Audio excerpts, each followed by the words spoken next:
Muy buenas tardes. Reciban un cordial saludo de la Benemérita Biblioteca Nacional Miguel Obregón Lizano. Para esta institución es un honor colaborar un año más con la Academia Morista Costarricense en la conmemoración de la Semana Morista. Esta tarde tendremos la conferencia sobre el doctor Karl Hoffmann por el doctor Luco Ilge. Un saludo especial y agradecimiento a la doctora Elizabeth Fonseca, presidenta de la Academia Morista Costarricense, a la doctora Ana María Botey Sobrado, coordinadora de la cátedra y de esta Semana Morista, y a todos los miembros de la Academia. Un agradecimiento al conferencista de esta tarde, a Vanessa Brenes de la Biblioteca Nacional y a Daniel Bonilla de la Academia Morista, que apoyan la transmisión de la actividad. Y un especial agradecimiento a todos ustedes que nos acompañan en vivo, así como a las personas que posteriormente vean el video de la conferencia, que va a permanecer en los Facebook de ambas instituciones. Aprovecho para recordarles que las 3 primeras conferencias de esta Semana Morista están disponibles para aquellas personas que deseen acceder a ellas. A continuación, le doy la palabra a la doctora Ana María Botey. Muchas gracias. Muchísimas gracias, Laura, y como siempre, la Academia Morista muy agradecida con este copatrocinio de la Biblioteca Nacional, de todo su personal y de usted en especial. Para hoy, como usted mismo lo ha dicho, tenemos al distinguidísimo profesor Luco Ilge, quien es además un gran investigador. Él es profesor emérito del Centro Agronómico Tropical de Investigación y Enseñanza. Tiene un doctorado en entomología, que es el manejo de las plagas, de la Universidad de California. Y su formación inicial se desarrolló en la Universidad de Costa Rica, donde obtuvo una licenciatura en biología. Como ustedes saben, el doctor Hoffmann es una figura que ha interesado a don Luco durante muchísimos años. Él le ha dado un gran seguimiento, así como a otros temas de la campaña nacional, porque aunque su formación es de biólogo, no solamente se ha preocupado por la historia de las ciencias naturales en Costa Rica, sino también por un conjunto de temas históricos y muy especialmente por los temas atinentes a la campaña nacional. Probablemente con sus investigaciones hoy don Luco sea una de las personas que más conoce esta temática. Bueno, sin más preámbulo, los dejamos en manos de Luco Ilge para que nos hable de ese personaje sobre el cual poco conocemos y mucho debemos, el doctor Karl Hoffmann, quien fue el médico en jefe del Ejército Nacional.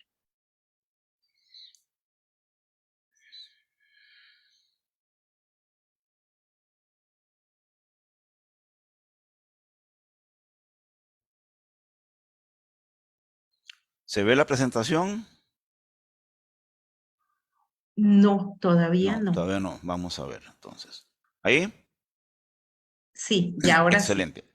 Bueno, muy buenas tardes a Laura, Ana María, Elizabeth y a todos quienes nos escuchan y nos ven.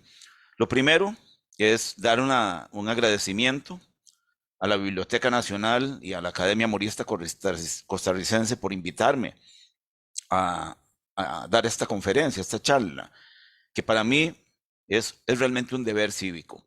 Es un deber cívico, ya vamos a ver en el transcurso de la conferencia por qué y el significado de Hoffmann para el país y en mi vida en particular. Lo que están viendo en estos momentos ahí es la firma del doctor Hoffmann.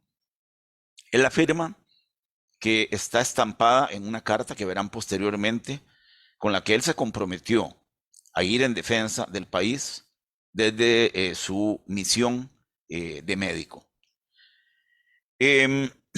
Sobre el doctor Hoffman, yo, como decía Ana María, he profundizado bastante. De hecho, publiqué un primer libro que me lo publicó el INBio, el Instituto Nacional de Biodiversidad, que se llama Carl Hoffman, naturalista, médico e héroe nacional, porque realmente él tiene esas tres dimensiones. Ya verán, él vino a Costa Rica a explorar la naturaleza, a explorar la flora y la fauna, y terminó involucrándose en la campaña nacional. El segundo libro me lo publicó el Colegio Universitario de Alajuela, que se convirtió después en la Universidad Técnica Nacional, que se intitula Carl Hoffman, cirujano mayor del Ejército Expedicionario, porque en él me concentro en Hoffman en la campaña.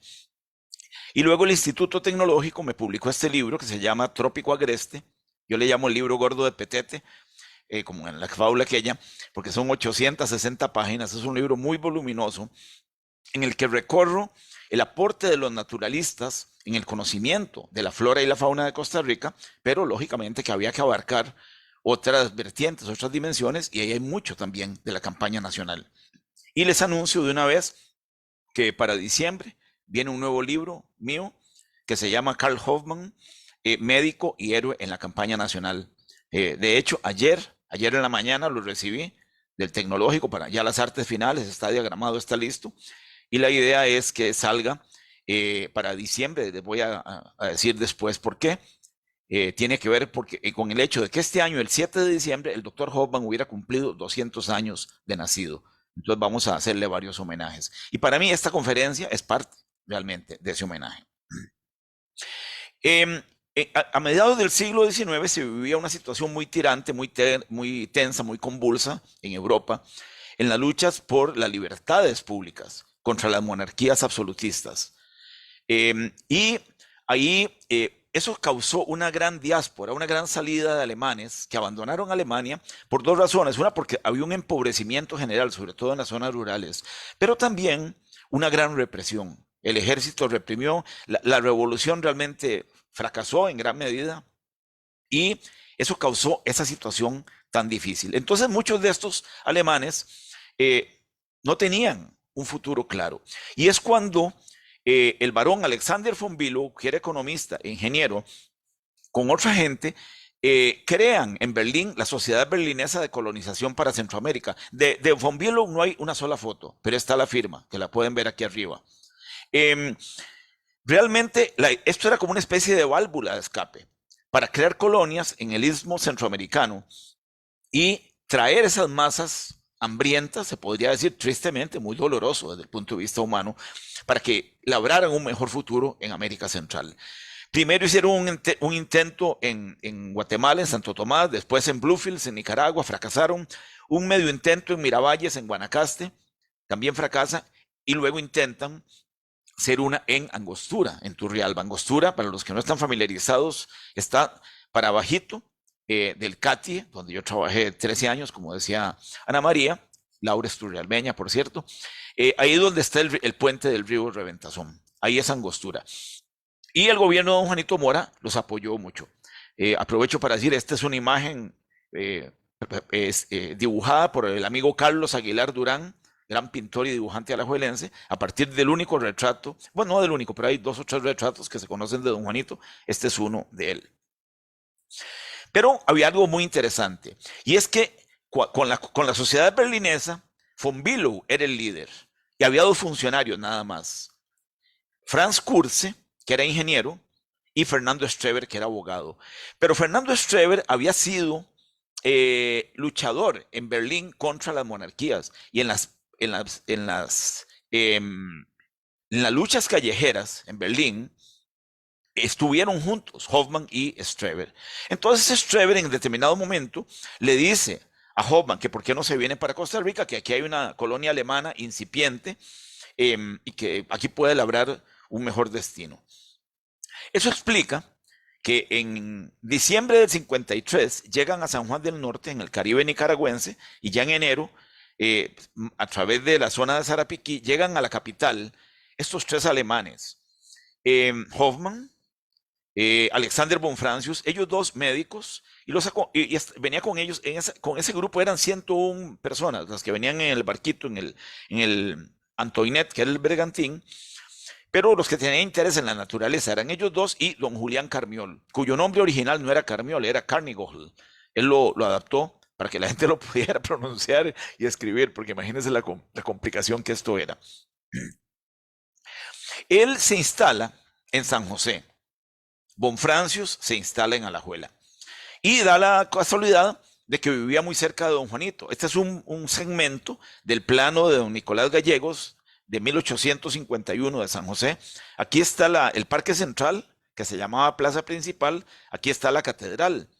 Don Juanito, esta es la casa de don Juanito, estaba aquí, en la Avenida Segunda, muy cerca del Parque Central.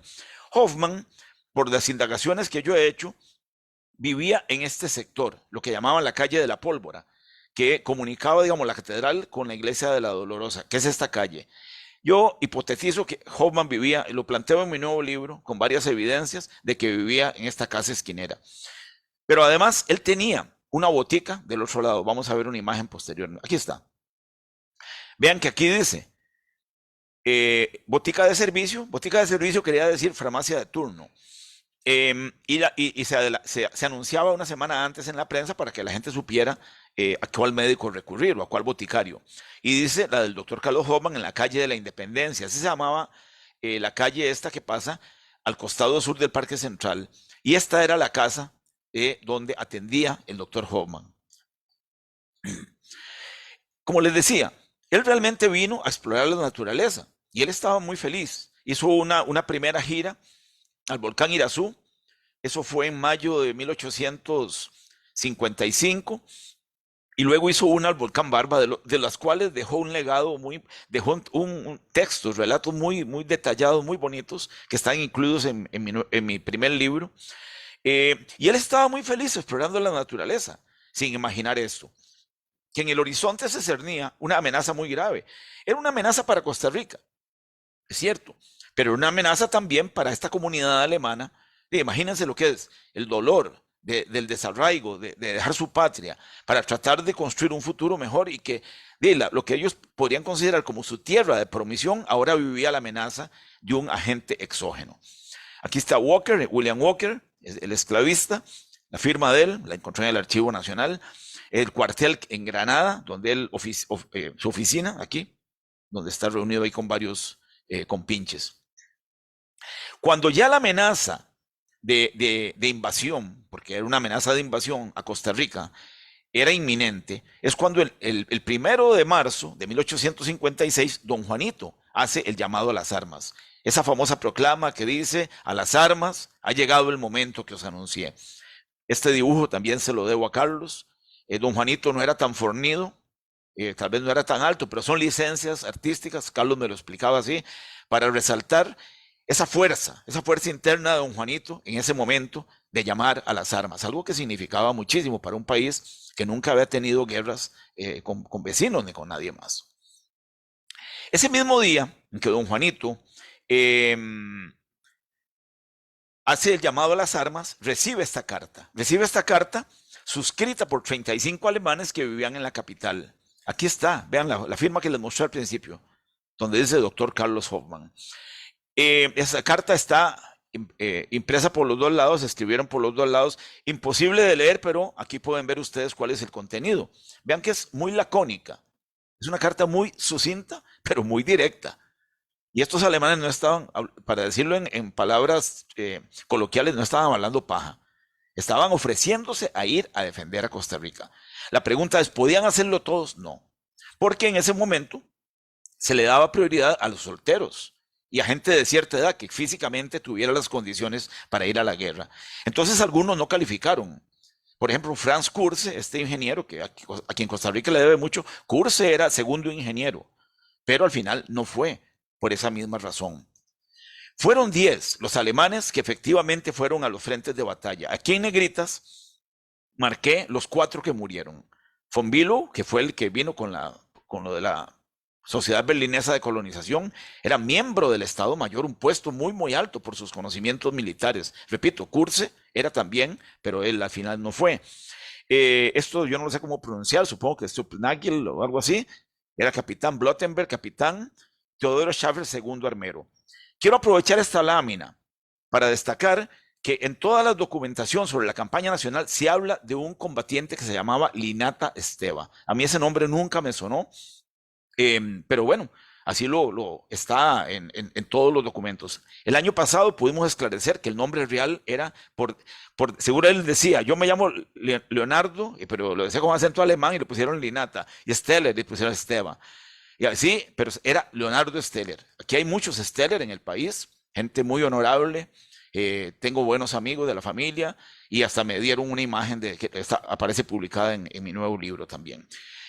Estos 10, vean que aquí hay otro médico, Franz Ellendorf, que era un excelente médico. No fue porque se quedó de médico en la capital, pero fue en la segunda etapa de la campaña nacional. De Hoffman existe una foto, nada más, la que les mostré antes, y es cuando él ya estaba bastante enfermo, poco antes de morir.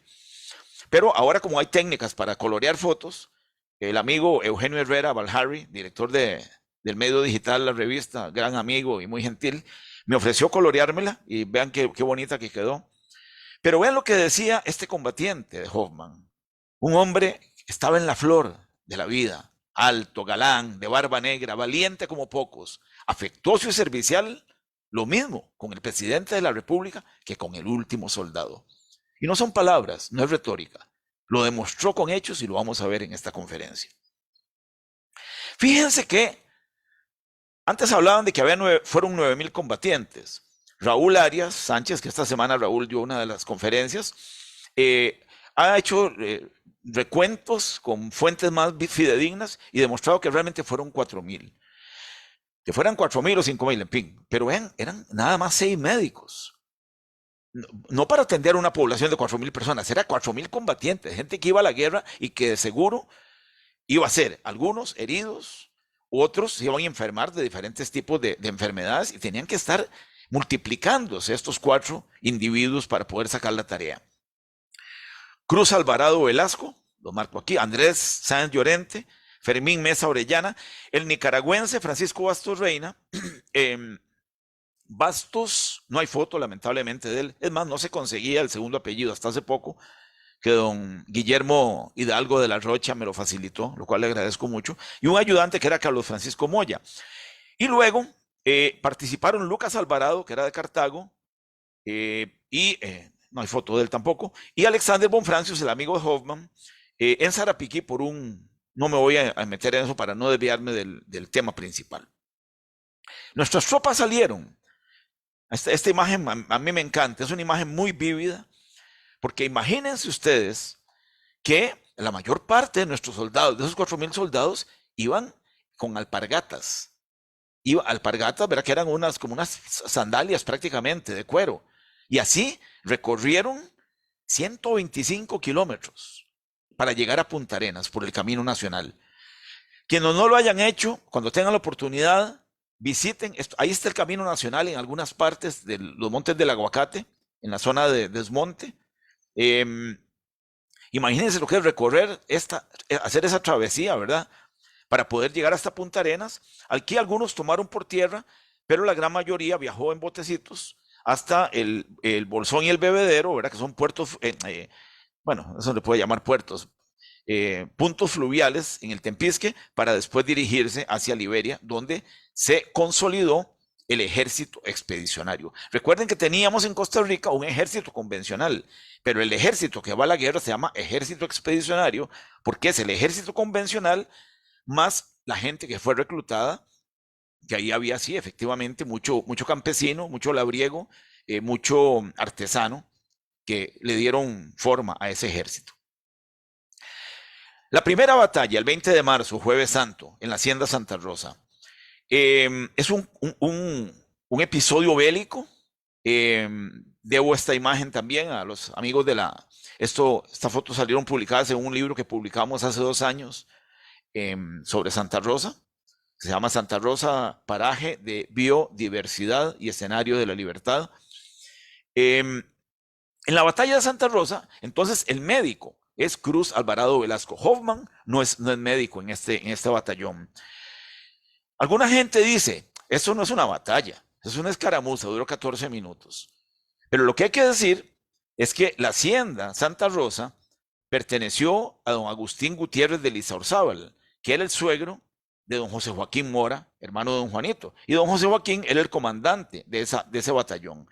Entonces, los filibusteros, según lo ha demostrado Raúl Arias, realmente la intención de ellos era llegar a Liberia y declarar Liberia territorio liberado. Y de ahí venían otras consecuencias muy serias de tipo geopolítico. Pero ellos estuvieron en la Hacienda del Pelón, no había mucha agua, se fueron para Santa Rosa y se metieron en la ratonera, ¿verdad? Cayeron en la trampa. Cuando los costarricenses se enteran de que están ahí, se hace un plan muy bien estructurado porque don José Joaquín se conocía eso como la palma de la mano y entonces en 14 minutos se les vence.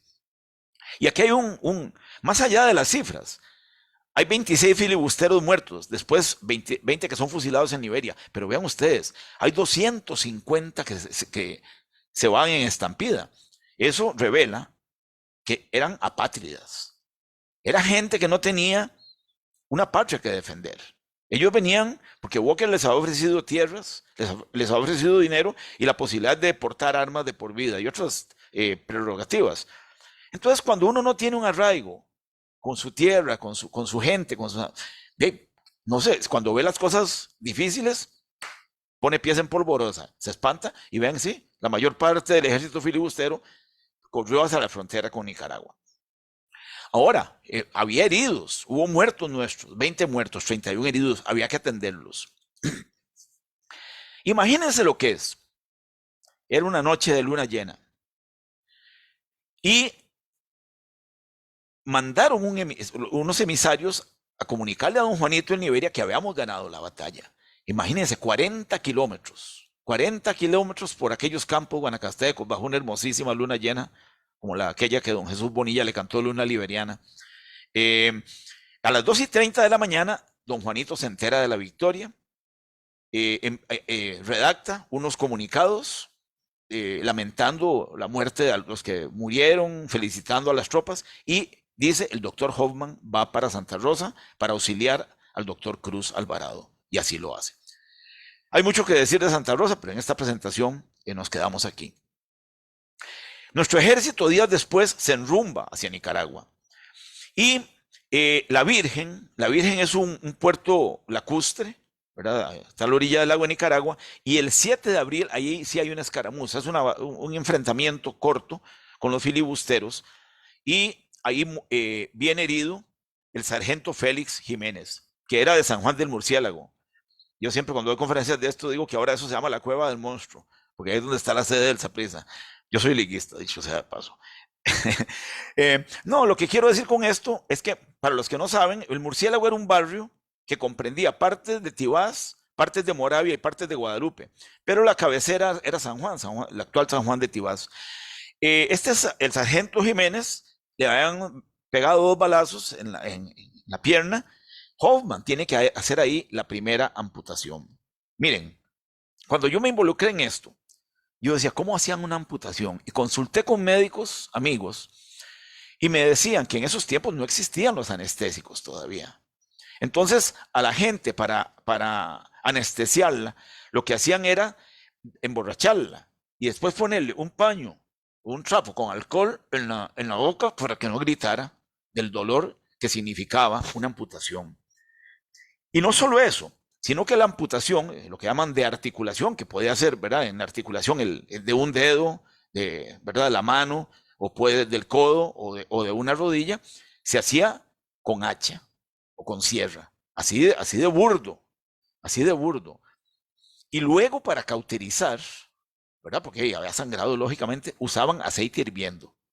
Entonces imagínense lo doloroso que era una amputación. Y hay testimonios del doctor Nazario Toledo, un guatemalteco muy importante en la institucionalidad de Costa Rica en esa época. Él conoció a Hoffman de cerca. Dice que Hoffman era muy, muy diestro en sus operaciones. Viene la batalla de Rivas, 4 días después. Antes se decía que 500 muertos. Raúl ha demostrado que realmente fueron 136. Pero 136, vean, la batalla de Rivas empieza más o menos como a las 7 de la mañana. Y después de que Juan Santamaría queme el mesón, ya es un poquito tarde, tal vez 4:30 de la tarde, la batalla ya va terminando como a las 6. Entonces vean que en menos de 12 horas, 136 muertos, es una barbaridad. Es una barbaridad, algo dolorosísimo. Y uno puede decir, bueno, muy doloroso, pero oye, ya la persona murió, ya no, lo que hay que hacer es enterrarla, pero quedaban muchos heridos. Entonces hubo que instalar un hospital de sangre, un hospital de campaña, y se instaló muy cerca de donde estuvieron. Aquí está el mesón de guerra. Es importante decir que aquí en el mesón de guerra estaba William Walker, en el cuartel general estaba don Juanito Mora. Don Juanito y Walker nunca se conocieron en persona, pero estuvieron, como quien dice, calle de por medio, ¿verdad? Durante toda la batalla. El teatro de los acontecimientos, hubo varios puntos, pero esto fue donde estuvo el núcleo, como quien dice, el epicentro de la batalla. El hospital de sangre se instaló aquí en la casa de don José María Maliaño, y este es el hospital. Esta foto se la debo a Raúl, justamente, que él fue a Rivas, y muy generosamente está habitada esa casa todavía. Y aquí lo que ven es el informe de Hoffman acerca de los heridos, quiénes eran, de dónde venían, y es un informe detalladísimo donde dice el nombre de la persona, el grado militar, de qué parte del país venía, el grado, ya lo dije, el grado militar, el estado de salud, si era leve, semigrave, grave, y una descripción del tipo de heridas. Muy, muy detallado, muy a lo alemán, ¿verdad? Esta imagen que ven aquí, como les dije, el doctor Hoffman, cuando en la foto que les mostré antes, ya estaba enfermo. Y yo quería una imagen de él sano, vital, vigoroso. Y esta va a ser la carátula de mi próximo libro. Carlos muy generosamente la hizo, él atendiendo a heridos. Esta es una imagen de la época en una revista estadounidense, creo que es en Frank Leslie's Illustrated Newspaper, algo así. Y había dos, no me acuerdo de la otra. Pero en fin, y entonces ahí, imagínense lo que es una casa de adobe con piso de tierra. ¿Cuántas camas podía haber ahí? No creo que hubiera 10, 20 camas, y posiblemente el ejército llevaba algunas tijeretas, pero no había cama para 271 personas. En aquellas condiciones de asepsia prácticamente nula, ¿verdad? Una higiene lamentable, las condiciones del agua, etcétera, y así hubo que hacer 7 amputaciones. Y salvó vidas. Yo me he encontrado en estos años gente que me ha contactado para decirme que el doctor Hoffman le salvó la vida a su bisabuelo o a su tatarabuelo. Uno de ellos, el doctor Fernando Yorca Castro. Fernando fue ministro de Salud hace 2 gobiernos. Vean qué bonito. O sea, gracias a Hoffman, que pudo curar al ancestro, al tatarabuelo de Fernando. Ahora Fernando le sirve a nuestro país. Igual Miguel Ángel Quesada Pacheco, premio Magón. Miguel Ángel es descendiente de Luis Pacheco Bertora, el que intentó quemar el mesón de primero. Hoffman le salvó la vida a Luis Pacheco Bertora. En fin, historias muy lindas que trascienden hasta hoy. Y tal fue la labor de Hoffman que el general Barillier, Pedro Barillier, que había sido traído después tuvo mucha experiencia en la guerra de Crimea, decía esto. No lo leo porque ahí lo tienen ustedes. Vean cómo habla de Hoffman. Destaca que en medio de que la oficialidad, los altos mandos del ejército cumple una labor muy destacada, es de resaltar esa labor de Hoffman. Imagínense lo que es el dolor. Hoffman y su equipo médico, 4 médicos, atendiendo eso, y de súbito aparece el 20 de abril el cólera. Antes, ese informe de Hoffman, él lo escribe el 15. Todavía el cólera no se había presentado. La palabra cólera proviene del griego. Cole quiere decir bilis y morbus quiere decir enfermedad. Perdón, se pensaba en aquella época no se conocían los microorganismos. Entonces se le imputaba las enfermedades a los miasmas. Se hablaba de vapores miasmáticos. Vapores miasmáticos eran emanaciones de cuerpos en descomposición, animales en descomposición, incluso materia orgánica, plantas en descomposición, aguas estancadas, aguas pantanosas sobre todo, eran fuente de miasma. Pero también se hablaba de la inclemencia de un clima insalubre, y así lo dice don Juanito, que Rivas era muy caliente, muy inclemente, y eso provocaba entonces irritación. Eso no era lo que se suponía. Provocaba una irritación del hígado y causaba un aumento de la secreción de bilis. De ahí viene el nombre cólera, pero sin sospechar en absoluto, porque repito, no se sabía que era causado por una bacteria. Vean qué interesante. Hoffman ya se había enfrentado al cólera. El cólera es originario de la India, como lo digo acá, y ya había habido una pandemia mundial. Hubo entre 1829, y noten, 20 años después hay un rebrote en Alemania. Y es en ese momento que Hoffman estaba recién graduado como médico, le toca trabajar en un sanatorio del cólera. Y gracias a mi querida amiga Silvia Cruze, Silvia es la que siempre me traduce textos del alemán al español y además una persona erudita y una excelente persona, una persona muy linda. Silvia se dio a la tarea de ver dónde fue que estaba Hoffman. Y aquí tenemos, yo no conozco Berlín, aquí está la Alexanderplatz, esta plaza, ¿verdad? Este parque, muy cerca, aquí, en el Königstraße, que es la calle del Rey, se llamaba en ese momento, ahora se llama calle del Ayuntamiento, creo, en el edificio número 13, aquí atendió Hoffman. Y en mi nuevo libro tengo datos de algunos de los experimentos que él hizo. Él experimentó en aquel momento con el cloruro de carbono. La primera vez que yo leí esto me sorprendió, porque nosotros los entomólogos usamos el tetracloruro de carbono para matar insectos. Es muy irritante, muy, muy fuerte. Funciona un poco parecido al éter para matar insectos. Pero la idea de ellos era más bien ver cómo la gente, ahorita vamos a ver los síntomas del cólera, la gente se ponía fría, gélida. Entonces trataban de calentar los cuerpos pensando que de esa forma se podía contrarrestar la enfermedad. Cuando Hoffman muere, él dona la biblioteca a la Universidad de Santo Tomás y su amigo Rodolfo Kuell hace una lista muy detallada de todos los libros, que por cierto también todo eso va a aparecer en mi libro. Y en el libro número 46 dice C. Hoffman y viene un término en alemán. Eso quiere decir cloruro de carbono contra el cólera. Aparentemente era una publicación de él mismo sobre sus experiencias en Alemania que lamentablemente se perdió. Yo fui a la Biblioteca Nacional con Laura en algún momento a ver en lo que fue de la Universidad de Santo Tomás si estaba este documento y no lo pude hallar. Pero en fin, vean que para él el cólera no era nuevo. Lo que pasa es que él no sabía que era causado por un microorganismo. Miren ustedes, debieron transcurrir 30 años para que otro alemán, Robert Koch, descubriera que el cólera era causado por este vibrio, lo denominaron vibrio cólera. Entonces, ¿qué consejos médicos se podían dar, verdad? Y ahí vino el gran error de repatriar las tropas nuestras, ¿verdad? Traerlas de nuevo al país y diseminar la enfermedad y alcanzar el grado de epidemia. Muy brevemente, aquí está el diagnóstico de cómo se diagnostica el cólera y las consecuencias. Pero quiero resaltar dos cosas de aquí. Uno, que la gente tenía unas diarreas incontenibles, pero no eran siquiera malolientes. Le llamaban agua de arroz, porque era una expulsión de líquidos.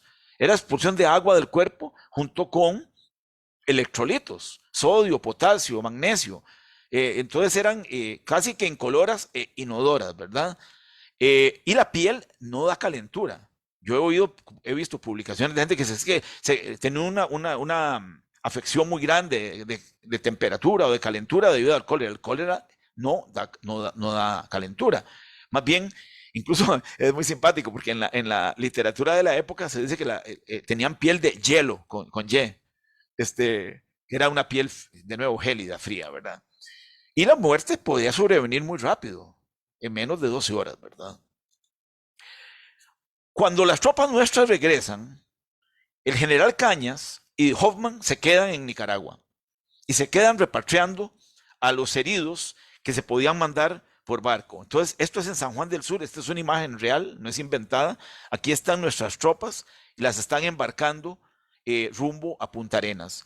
Lamentablemente, muchos murieron de camino y hubo que tirar sus cuerpos al mar, ¿verdad? Y hubo que establecer dos hospitales, uno en Playa del Coco, que era lo más cercano a Liberia, con una conexión para Liberia, y después otro hospital en Punta Arenas, para poder atender a los que venían llegando. Pero de nuevo, Hoffman y Cañas son los que se encargan de esta actividad. Todos hemos oído decir, ¿verdad? Que en esos tiempos Costa Rica tenía más o menos 100,000 habitantes y se calcula que más o menos entre el 8 y el 10% murió. Una cifra alta. Si la proyectamos a hoy, imagínense el 10% de nuestra población hoy, la debacle que sería, que por dicha con el COVID no llegamos a algo tan tétrico, tan triste, ¿verdad? Y 140 muertes diarias en promedio. Y después no respetó nada. Igual, uno podía tener un alto mando en el ejército, se murió. Podía ser cura, se murió. El barón Fonvilo, el fuerte barón Fonvilo se murió. Excelente secretario personal de don Juanito, Adolfo María, hombre de una pluma exquisita. De nada le valió eso ante el cólera. 4 diputados, 2 expresidentes y hasta el vicepresidente en ejercicio. Porque don Juanito cuando regresa, incluso don Juanito tuvo cólera. Él se queda en San Rafael de Alajuela, ahí muy cerca, por donde está la Reforma. Él tenía la familia todavía conserva esa parte de la hacienda. Él se quedó ahí recuperándose porque estuvo afectado. Y cuando él ya llega a San José, ya no había presidente. O sea, hubo ahí no un interregno, porque don Juanito era el presidente oficial, pero un hombre también extraordinario, don Francisco María Oriamuno, pierde la vida por el cólera. Había desesperación, la gente no sabía qué hacer. Imagínense lo que es ver eso. Yo tengo una carta de mi tatarabuelo, Ramón Rojas Aguilar, que se le envía a don Juanito, diciéndole que él no puede pagar unas deudas, porque con lo del cólera quebró, y se le murió una hija, estuvo muy enfermo a un niñito recién nacido, su esposa estuvo con cólera, lo pudo superar, pero igual yo creo que no hubo una sola familia en aquella época que se librara del bacilo del cólera. Entonces, en medio de esa desesperación, aparece en el boletín oficial una publicación de Hoffman que se llama Advertencia sobre el cólera. Eso es el 12 de mayo. En mayo estaba en el pico, estaba en lo peor de la epidemia. Entonces él recomienda algunas de estas cosas, que anoté aquí, no las voy a leer porque ustedes las están viendo, pero quiero destacar lo que está en amarillo. Él dice que como se asociaba con la bilis, que para facilitar la digestión se consumiera gotas amargas, con un poquito de licor fino. Nada de guarapos. El guaro cacique lo hubieran prohibido en aquella época. Es muy rico, pero no se podía consumir. Y de ahí viene la idea esta. Él no solamente habla de que hay que tomar medidas preventivas, pero hay que actuar. Entonces emite esos consejos preventivos y él comienza a difundir esta medicina anticolérica. Él le llama así, medicina anticolérica, mixtura tónica o esencia tónica. Y esto, aunque no se lea, yo lo analizo con más detalle en mi nuevo libro. Realmente, cuando uno ve el botiquín del ejército en la segunda etapa de la campaña, ya el doctor Santiago Hogan fue el primer director del Hospital San Juan de Dios. Él recomienda verter de 20 a 30 gotas de esencia tónica en coñac o vino. Y eso va en el baúl de nuestro ejército. Eso va en los baúles de medicinas de nuestro ejército. Y se le daba a los panteoneros. Cuando había que enterrar a la gente, yo tengo ahí la correspondencia de don Joaquín Bernardo Calvo Rosales diciendo, necesitamos 12 botellas de coñac para darle a los panteoneros. Que uno no sabe a veces si los panteoneros iban tan borrachos que no se daban cuenta de lo que estaban haciendo o si realmente los protegió. No, es una broma, pero para mí que sí los protegió.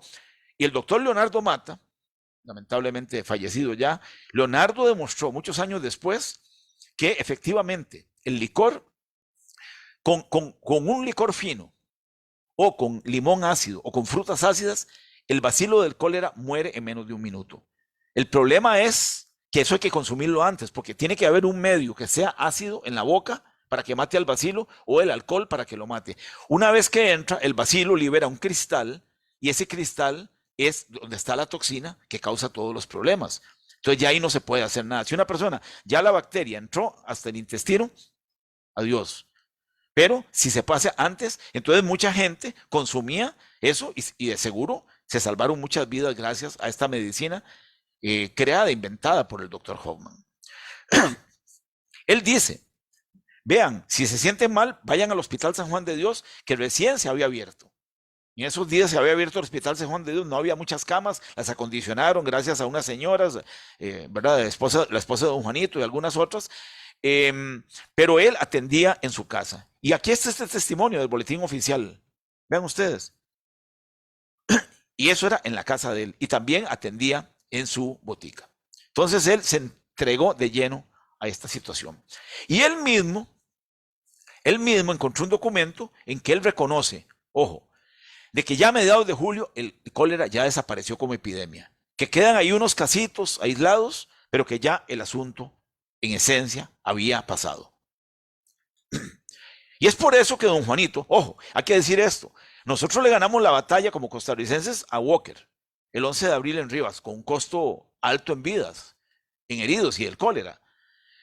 Pero Walker, más bien, 2 meses después se convirtió en presidente de Nicaragua. Entonces Walker estaba más fuerte que antes, tenía todo el poder en sus manos.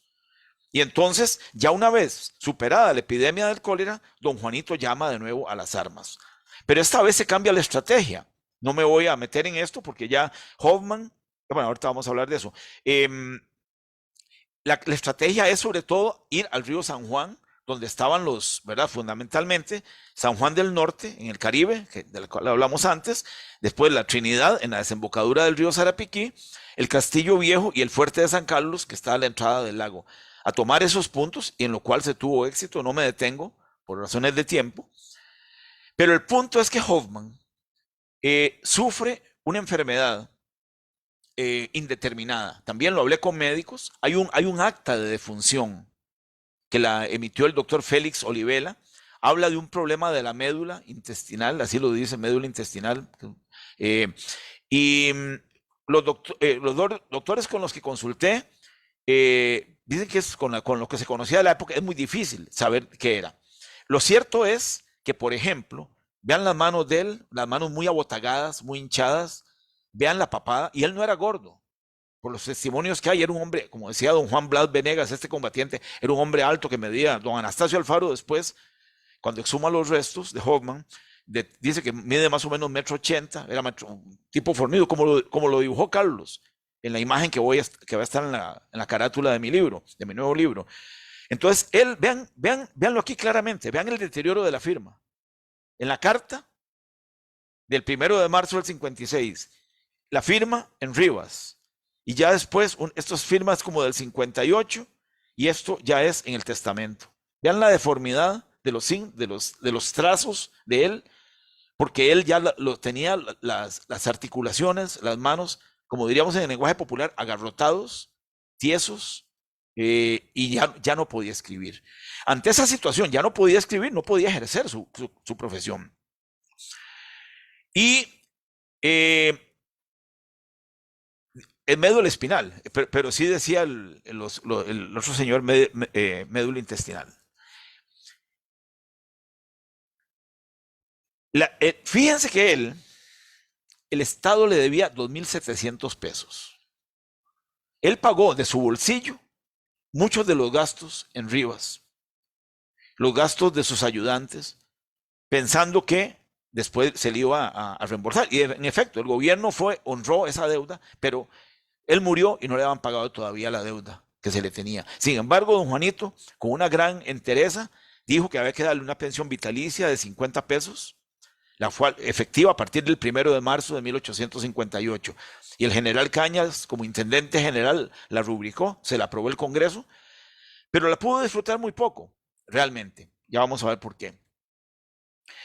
En determinado momento, para él, el 57 y sobre todo el 58 es de un estado ya muy, muy, muy deplorable. Incluso hay un alemán botánico, Hermann Wendland, que pasa por Costa Rica más o menos como en mayo del 57, y él dice que Hoffman ya no puede ir al campo, que él hubiera querido que lo acompañara, ya no podía. Entonces Hoffman piensa que podía ir a Punta Arenas, él ya conocía Punta Arenas, que tal vez el clima de Punta Arenas le podía ayudar a paliar, a atenuar un poco su malestar. Entonces va por el camino nacional. Para los que no lo saben también, ahí este puente, el del Río Grande, ahí de la Garita para abajo, ese es un puente que por ahí pasaron nuestras tropas. El puente de las damas, allá en el río Jesús María, donde hay unas pozas riquísimas para bañarse, por cierto. Esos son lugares por donde transitaron nuestras tropas, y vean ustedes la fortaleza de esos puentes, ¿verdad? Ahí están, sin necesidad de chinos, que fueron los que vinieron a hacernos aquí un poco, a enmendar la plana, ¿verdad? Con el puentes mal hechos, etcétera. Es muy triste. Es muy triste porque yo he seguido ya casi que día a día lo que ellos hicieron por diferentes maneras. Ellos se van a principios de febrero. Y cuando llegan a Punta Arenas hay una epidemia de tifoidea. Emilia, que así se llamaba su esposa, se muere el 12 de febrero y ellos habían llegado una semana antes. Ella se contagia 3 días después de que llegaron y ya una semana después muere. Él queda abatido. Ella era su bastión, ella era una pareja muy unida, que se amaba mucho y además en el estado lamentable en que estaba él, ella era su bastión emocional y logístico en todo sentido. Él entra en un estado de depresión y entonces le pide a su amigo Rodolfo Cuel que él va a redactar su testamento. Este es el testamento de él. Aquí pueden ver el lacre, ¿verdad? Recuerden que en esa época no había sobres, como ahora que uno lo pega, ¿verdad? Un sobre engomado. Entonces todo se hacía con lacrado, ¿verdad? Con este material y era la forma de sellar las cartas. Y algo muy importante es que pocos días antes de morir le manda un mensaje a don Juanito Mora. Así dice, no lo voy a leer todo, por supuesto, y para ustedes va a ser difícil, pero por dicha que eso queda ahí en la página de la biblioteca y lo pueden leer con calma después o lo pueden leer en el libro. Vean, dice, a su excelencia el señor presidente, capitán general de la República, don Juan Rafael Mora. Lo leo porque estas partes en amarillo. En mis últimos momentos, y cuando la ley de la naturaleza me coloca en el preciso término del ser y de la nada, he tenido la plausible noticia de que el pueblo de Costa Rica, reconociendo la rectitud de sus principios, su amor al orden y a la prosperidad de sus gobernados, ha vuelto a proclamarlo por caudillo de sus destinos. Esto es así porque don Juanito asciende al poder, era su tercera magistratura, el 8 de mayo, y Hoffman redacta eso pocos días antes del 8 de mayo. Y dicen esta otra parte, y felicito también al pueblo costarricense por su acertado tino al elegir espontáneamente al que más conoce y siente sus latentes necesidades, al que más voluntad tiene para labrar su felicidad, al que más decidido se ha manifestado siempre por su cultura, su grandeza y su gloria. Muy emotivo, y al final lo es más, cuando le dice, he puesto un pie ya en el borde del sepulcro, pero procuro conciliar mis ideas para manifestar mis deseos. Quiera el cielo conservar la vida de su excelencia para la felicidad y grandeza de la joven Centroamérica. Palabras muy emotivas, él no podía escribir ya, como les dije, pero la dictó, y Rodolfo Cuel, su amigo, aquí lo dice él, por impedimento de don Carlos Hoffman, Rodolfo Cuel. Él muere el 11 de mayo en la calle del Estero. Este es un mapa hecho por Francisco Curse, el alemán. Esta era la calle del Estero, que hoy se llama la calle del Comercio en Punta Arenas. De este lado del Estero era que estaba la calle esa, y estas son imágenes más adelante del siglo, casi hacia el final del siglo XIX, de Otto Simon, más o menos así lucía esa calle. Entonces en ese entorno más o menos fue que murió Hoffman.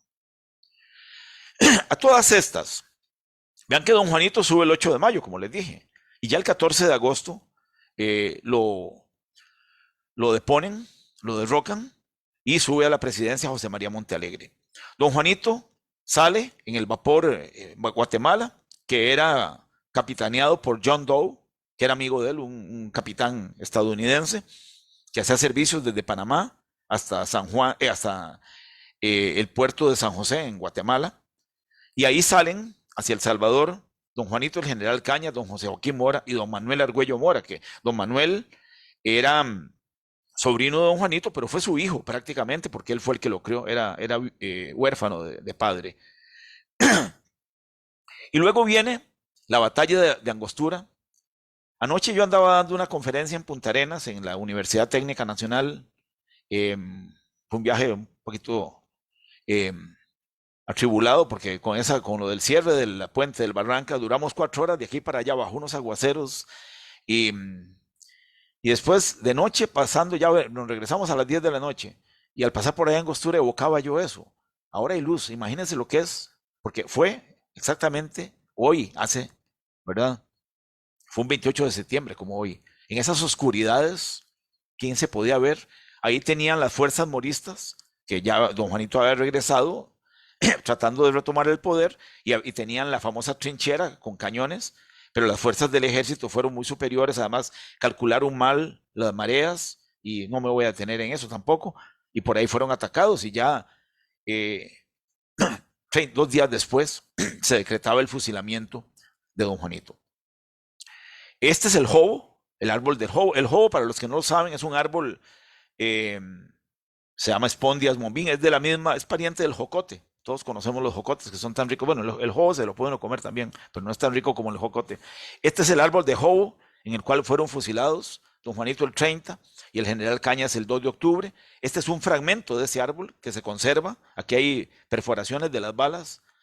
Se conserva en el Museo Juan Santamaría, y hoy está la Plaza Mora y Cañas, que por cierto ahora hay un mural bellísimo que lo hizo Carlos Aguilar, el amigo pintor alajuelense. Cuando don Juanito es fusilado, la turba lo quiere lanzar al estero, y eso el gobierno lo permitió. Y era una forma ahora que se habla de enviar al olvido a alguien, era una forma muy expedita de mandar a alguien al olvido, lanzarlo al mar. Sin embargo, don Juan Jacobo Bonefil, cónsul de Francia, enemigo de don Juanito, porque tuvieron muchos encontronazos, y encontronazos muy serios. Es más, como 3 días antes se encontraron, cuando don Juanito ya estaba en la casa del cónsul Farrer, Richard Farrer, inglés. Ahí se encuentra con Bonefil, y don Juanito le dice: tenemos cuentas que arreglar. Imagínense, don Juanito casi al borde de que lo fusilaran, y todavía tenían esas pendencias entre ellos. Y sin embargo fue un hombre tan noble, que cuando lo fusilan a don Juanito, baja la bandera de Francia que estaba en el consulado en su casa, y con la bandera de Francia lo cobija y lo lleva hacia el Panteón del Estero. Aquí va el cadáver de don Juanito cubierto con la bandera de Francia en esta recreación de Carlos. Tuvo ahí su yerno Alejo Jiménez, estuvo con él, con don Jacobo y otros cercanos colaboradores. Cruzan el Estero y lo entierra en un lugar donde nadie pudiera saberlo.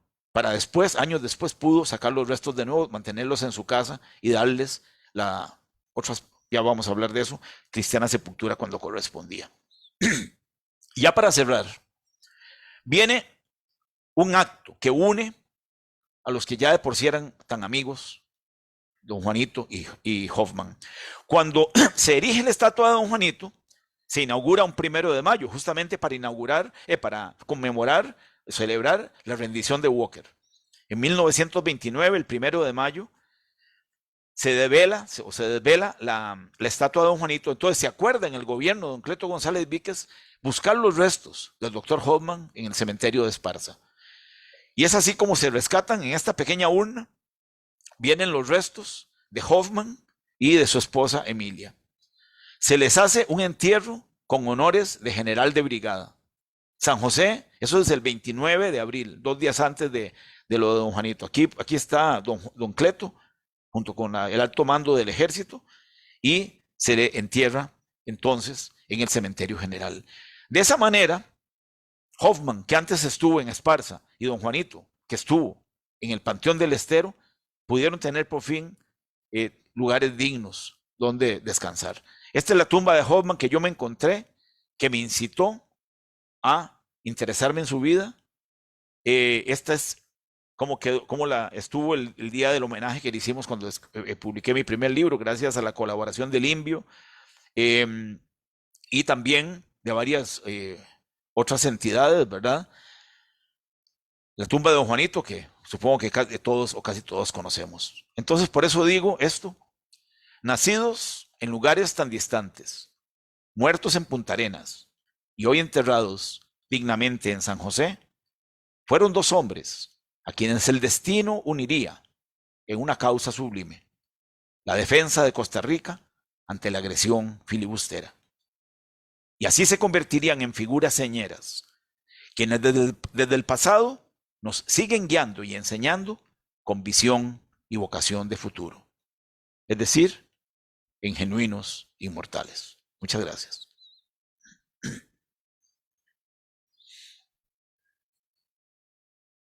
Luco, excelente tu charla. Gracias. Diste en realidad todo una trayectoria del doctor Hoffman desde sus orígenes en Alemania, su formación, y todavía queda por conversar mucho de él, toda su labor Así es. como creador de las ciencias naturales en Costa Rica. Que bueno, queda para otra charla. O sea, fue un hombre que le entregó muchísimo a este país Sin y duda. que por dicha te has dedicado a rescatar, porque realmente durante muchísimos años estuvo toda su grandeza estuvo muy escondida, poco conocida por los costarricenses. Hoy me ha encantado lo que has planteado sobre las ideas del doctor Hoffman para el tratamiento del cólera, porque cuando yo estudié las medicinas de esa epidemia, me encontré con que hablaban muchísimo los médicos que presentaban facturas de un elixir que le daban a la gente que se llamaba vuelve a la vida. ¿Sería ese el tónico del doctor Hoffman? ¿Tenés conocimiento al respecto? No creo, porque por lo que expliqué del mecanismo, que yo soy biólogo, no soy microbiólogo ni médico, pero por lo que me explicó Leonardo, yo lo veo muy difícil, porque si alguien ya estaba mal, era porque ya la bacteria había entrado y había liberado el cristal y ya estaba mal. Entonces era algo preventivo, por eso era muy importante. Es más, yo tengo la hipótesis, y lo planteo en mi libro, que don Juanito, la gente de cierto poder económico, como don Juanito, era normal que consumieran coñac, bebidas finas, no bebían guaro, caña, que el pueblo sí, ¿verdad? Entonces, yo supongo que don Juanito, cuando venía de allá, de Rivas, y se queda en San Rafael de Alajuela, él se libra del cólera porque consumía coñac. Entonces, aunque estuvo expuesto y puede que haya tenido como algo, atisbos, un medio malestar, pero que por eso se salvó. Pero yo creo que ya como para casi que revertir un problema más o menos avanzado de la enfermedad, lo veo muy difícil, muy improbable. Una cosa que sí hay que tener claro, Ana María, y eso hay que destacarlo, eh, es que realmente Hoffman y Bonfrancius venían de las mejores universidades del mundo. Una cosa que se conoce poco, yo le he divulgado un poco más, es que ellos fueron amigos muy cercanos de Rudolf Virchow. Rudolf Virchow es el padre de la patología humana y es el proponente de la teoría celular. O sea, una figura mundial hasta hoy. Y él fue muy amigo de Bonfrancio, sobre todo Virchow. Se escribía mucho. Yo tengo la correspondencia de Virchow y de Bonfrancio, porque ha sido publicada en Alemania por el doctor Christian André. He tenido relación con don Christian. Pero ahora, hurgando un poco más, me di cuenta de que cuando en un trabajo que publica Virchow, el mero en la patología, habla de Hoffman. Y habla de Hoffman en Costa Rica. O sea, a Hoffman Virchow le reconoce la labor que hace. En cambio, los médicos que había aquí eran formados en la Universidad de San Carlos, en Guatemala. Una universidad que sí formaba médicos, pero con tecnología, me imagino que no se podía comparar de ninguna manera con los grandes avances que había en Europa y particularmente en Alemania, ¿verdad? Laurita, ¿qué has encontrado? ¿Hay preguntas, comentarios? Hay felicitaciones para Luco por la Muchas gracias. conferencia, pero no hay preguntas. Entonces, creo que ha sido muy, muy clara la conferencia de Luco. Ya. Y bellamente ilustrada.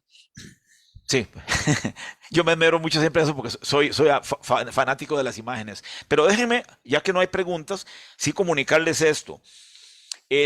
Como les dije, el doctor Hoffman nació el 7 de diciembre de 1823.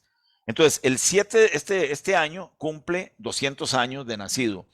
Y ya yo he estado publicando varias cosas.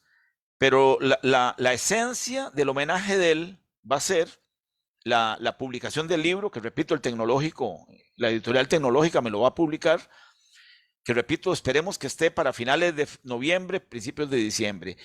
Y el 7 de diciembre vamos a hacer un acto en el cementerio de Esparza. ¿Por qué? El cementerio de Esparza tiene una particularidad. Y tenemos unos minutos, ¿sí?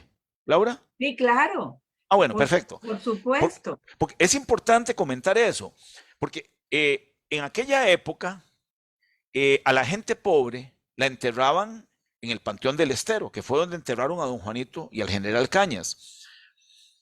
Pero el problema era que los cangrejos, es escatológico tal vez decirlo, pero los cangrejos hacían perforaciones y comenzaban a comerse los pedacitos de los cadáveres. Y eso, digamos, para gente rica, gente de dinero o gente de cierta posición social, era muy mal visto. Entonces la gente de cierta posición social, y eso me lo dijo, siempre se me olvida el nombre de Hernán Elizondo, hijo del escritor Hernán Elizondo Arce, Marcos Hernán, que entonces a la gente de cierto poder económico o social, posición social, los enterraban en Esparza, incluso en cierto sector del cementerio de Esparza. Y por eso es que a la esposa de Hoffman la entierran, ¿verdad? Ahí, y 3 meses después entierran a Hoffman. Pero también hay que decir una cosa. Hay algo muy triste, y es que hay una queja. El padre Chico Calvo, yo reconozco lo que hizo en el país, en muchas cosas, pero en mi libro lo planteo. Hace una denuncia de que Hoffman fue enterrado ilegalmente, que Hoffman no se le debió haber enterrado ahí, que prácticamente está dejando implícito que había que tirarlo al mar o enterrarlo en San Lucas. Y a mí me parece muy lamentable que el capellán del ejército nuestro, de las fuerzas nuestras, que vio el esfuerzo de Hoffman en Rivas, que estuvieron juntos, solo porque era luterano, protestaba porque lo iban a enterrar en Esparza. A mí me parece que desde el punto de vista humano eso es inadmisible. Pero hubo esas quejas, y ahí está la documentación que dicen que a un cura, creo que era de apellido Pacheco, le untaron la mano para que dejara enterrar a la esposa de Hoffman y a otros alemanes que murieron debido a la epidemia de tifoidea. Pero bueno, vuelvo al asunto. Entonces, por 70 años, ellos están enterrados ahí.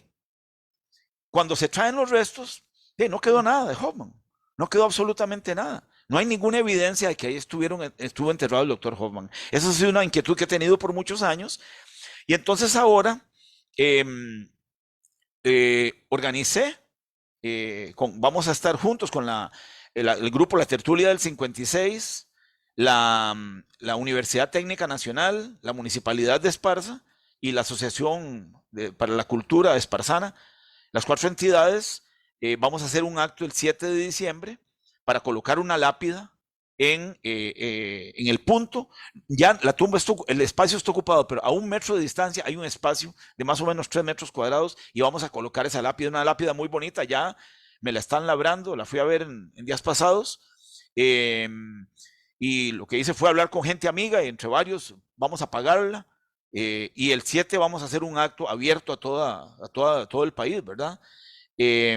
Para rendirle ese homenaje en el bicentenario. Es decir, es restituir el significado, el simbolismo de ese lugar en la vida del país y de Esparza en particular, ¿verdad? Entonces, ese es la culminación de los homenajes a Hoffman en este año.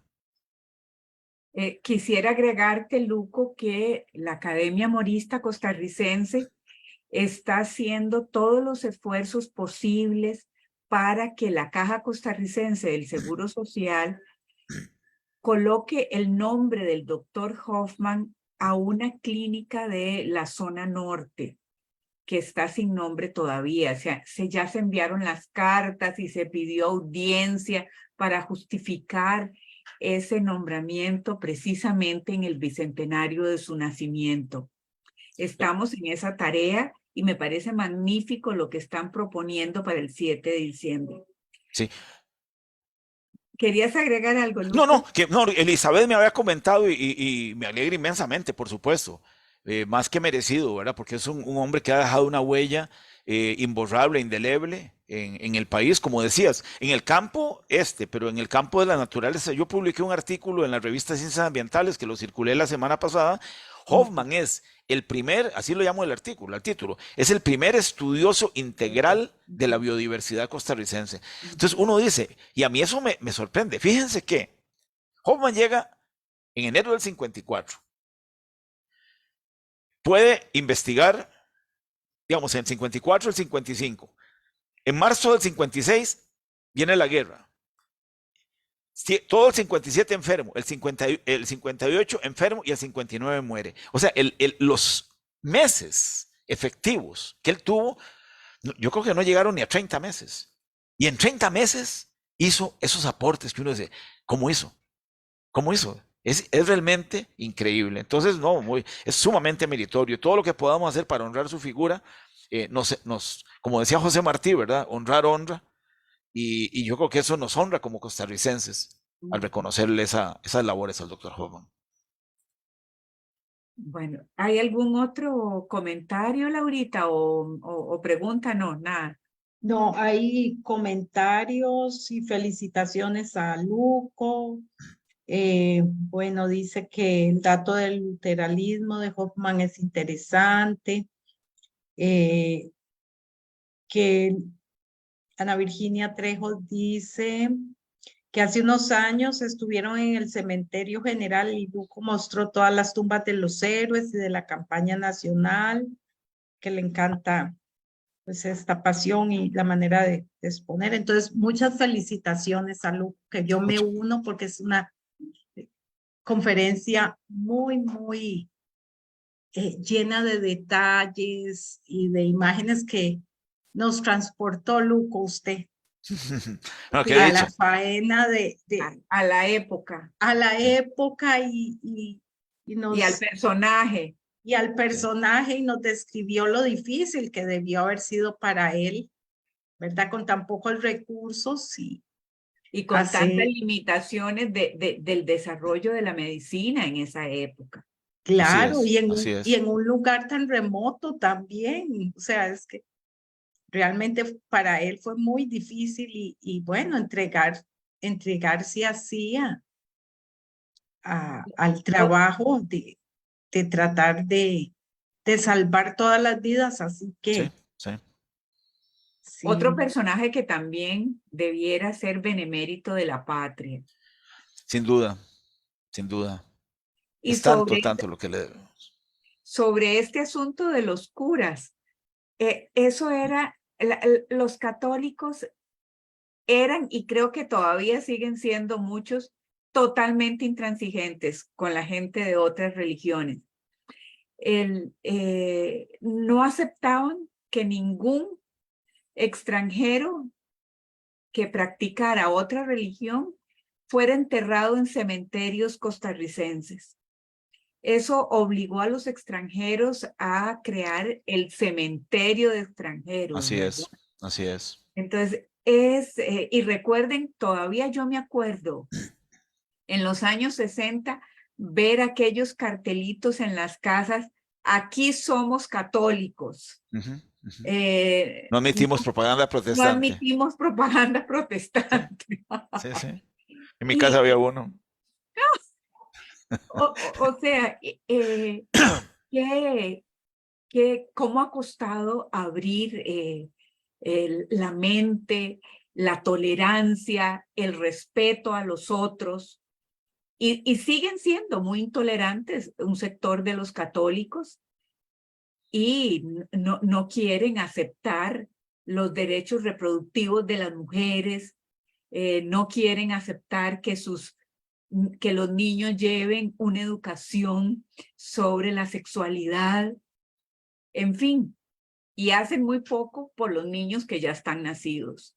Así es que yo realmente creo que debemos avanzar mucho más en la tolerancia, Sin duda. tolerancia y el respeto para todos los credos que no pongan en peligro la sociedad, ¿verdad?